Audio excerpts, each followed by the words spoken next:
Nicole Hockley is one of the Newtown parents who went to Washington this week to lobby lawmakers. Her 6-year-old son Dylan died in the Sandy Hook shootings. She introduced President Obama at Monday's gun control rally in Hartford. Good morning. Yes. How difficult has this been for you to go and have to tell the story? This has been a difficult story to tell. It's difficult every day since Dylan was taken from me. But it's an important story to tell, and that's why myself and the other families continue to tell it. Their voices need to be heard, and people need to understand the loss that we have, as well as all the other losses from gun violence across the country. And you're reassured that you're making a difference, because that's what they're saying about your presence. I really hope we are making a difference. I can't have this be a senseless tragedy or all the other deaths be a senseless tragedy. This has to make a change. This is the time for change to happen. And anything that we can do to make that change happen is what all of us will do.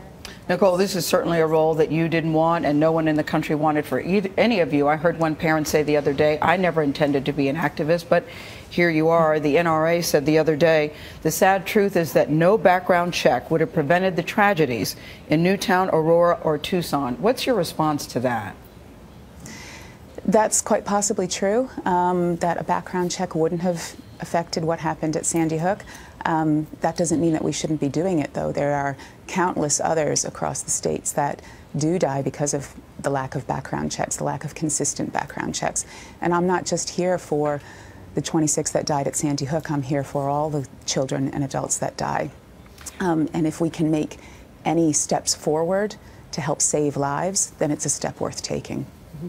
Nicole, I understand that when you meet with many of these senators, you bring a photo card with you, a picture of your son. And tell me why you decided to do that. The photo cards are important because senators are people too. They are parents and they're grandparents. And when I talk to them and when the other families talk to them, we are talking to them parent to parent. My son can't be here. His voice is gone. So I have an obligation to be his voice. And I think it's important that the senators look at the pictures of my son when they're speaking to me so they understand the loss. And there's a face to this loss. We're not just a number. There are stats all over the place about the thousands of people that die. My son is not a number. His name was Dylan, and it's important that people remember that. Yes. And Nicole, will you return to Washington in the future to lobby the House of Representatives, for example? This is my life going forward. It's not just about gun control. There are many other issues, and I'm involved in all of them. I have never done anything remotely political before, or activism or lobbying. I find it quite bizarre when I'm called a lobbyist. Yeah. But yes, I will be back, and none of us are going anywhere. All right, Nicole Hockley, thank you so much for joining us this morning. Thank you. Thank you.